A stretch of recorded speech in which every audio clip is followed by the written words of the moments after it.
Okay, we've got this. Every year in the US, around 1.3 million dogs are sent to shelters.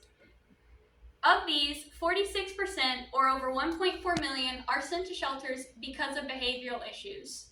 Many of these behavioral issues are easily prevented by basic training and socialization.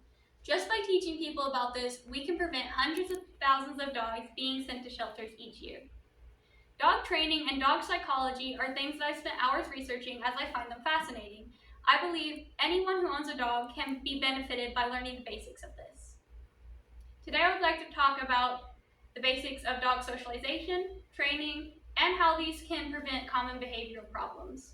When I talk about socialization, I'm not just talking about socializing with other animals and people. I'm talking about new experiences with your dog.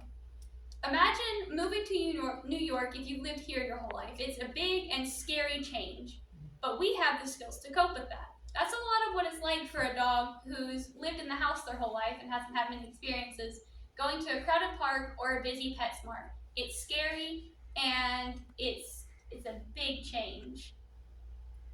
Just like socializing them early is best. It gets them used to the sights, sounds, and people.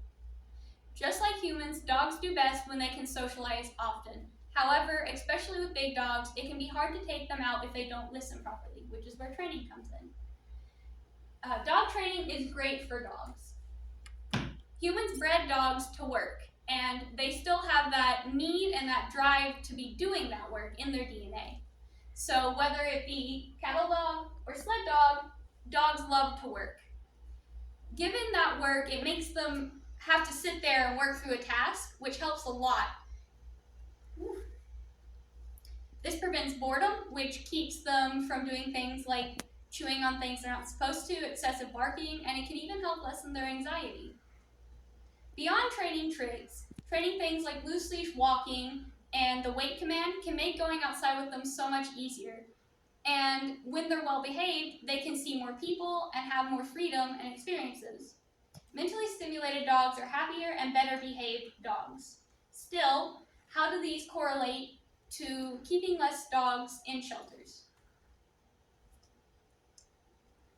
Often, the things that get dogs put in shelters are barking, lunging, aggression, pulling on the leash, and jumping. A lot of the reason is because most of the owners don't understand how to prevent this, and when it shows up, they don't know how to correct it. Each of these problems are able to be prevented just by socialization and training, which is why it's so important to educate people about this. A task that can take an owner only 15 minutes to do can save a dog from a life in the shelter. Today, I went over socialization, training, and how these prevent behavioral problems in dogs. Something that may seem so simple can keep over 1 million dogs out of shelters. I'm quite passionate about this, and I hope, after listening to me talk about it, that you also share the passion for keeping dogs happy and safe. Questions?